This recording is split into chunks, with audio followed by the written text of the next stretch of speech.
Welcome everyone to part 4 of our 4-part series in Chillin in the Foyer.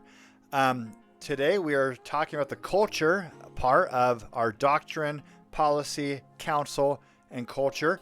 So what is culture? Culture is the things that we absorb at church that aren't doctrine or policy. And we could even be taught that at home, but it's something that we're taught or that we see and we think, we infer, whatever.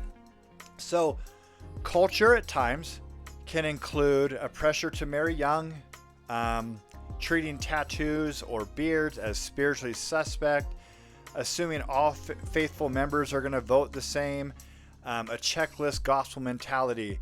You're always at church. Your kids are always faithful. On Sunday, we do all the things that are, to keep the Sabbath day holy, which can mean different things to different people. And that's just one example I'm going to use right now. And I want to preface this by saying this does not mean that anything I was taught was wrong. It was how my parents saw fit for our family. So when I was growing up, we couldn't go swimming. We couldn't go in the hot tub. I couldn't go play sports or even, throw a ball around, shoot hoops, none of those things. We were home. We were together as a family. And so is that wrong? No, it's how my parents felt that they should lead our family. As I have started raising my own family with my sons, my wife and I, because we kind of grew up in homes that were somewhat the same in the way that we treated the Sabbath day. So what did we decide? Well, it took a long time, but we finally got to a point where we realized we need to figure out the foundation. This can't be a checkbox of we just do these things because we've always done them that way.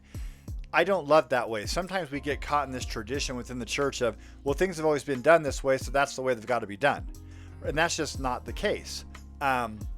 So we started looking at, well, could we go swimming together? Yeah. Could we go in the hot tub? Sure. Could we go play sports? Yes. We can go throw a ball around. Now, we're not going to get competitive, but we'll go throw the football around. We'll go shoot some hoops. We'll just, go to the playground with the boys, whatever. We will do those things together as a family, because what's important for us is that we're together as a family.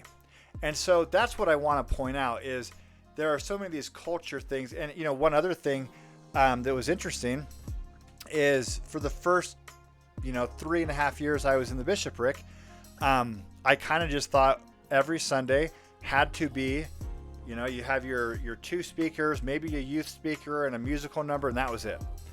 And then I listened to a great podcast on leading saints, which is Kurt Frankham, but he had someone on there where they talked about all these different sacrament meetings they started doing where they didn't just have like 2 speakers. They didn't do that. They did all these different things. And I realized, oh man, we can do different things. I went in the handbook and checked it. We can do other fun things that are interesting. So this past Sunday, actually, the other counselor was conducting, and he did a hymnomony, which was like a fast and testimony Sunday, but people would come up, share a 30-second message about their favorite hymn, and we would sing one verse. It was amazing. It was awesome. Absolutely loved it. And so that's the thing is we have to get out of this mindset of because it's always been done this way, that's the way it has to be done. That's just not true. That's not the gospel. So moving on, because I promise you I could go on a lot with this, and I'm not going to. When we confuse culture for doctrine, people feel excluded. We start judging others by their appearance, callings, traditions, not their heart. And what I mean by that is, and I already shared this on a previous one about appearance and different things at church, so I won't get back into that. But sometimes with callings, for example, we look at, I won't even say higher callings in the church, I will say more visible callings. Bishop, Relief Society president, Elders Quorum president, Young Women's president, those kind of things, stake president, right? We look at those and we think, oh, they must have it all together. I can promise you, as being part of the bishopric, we do not have it all together. Not by a long shot, okay? We struggle as much, if not more than most people. And like I said, just other traditions and different things that I kind of talk about, like Sabbath day traditions and other things. But anyway, we're going to close here quickly because, like I said, I want to keep this short. I could go on, and maybe I'll dive into some other things later. But let's be aware of the differences here and return to what Jesus actually taught. The gospel of Christ is expansive. There's no one look or one way to be a faithful Latter-day Saint. If it's not doctrine or policy, we need to be very careful about the way that we approach and teach things. And my hope is, as I mentioned, that you all have had the opportunity through listening to me here to kind of understand it at a very high level. This is not in depth whatsoever. I don't want it to be in depth, quite frankly. I want you and all of us to be able to search these things ourselves.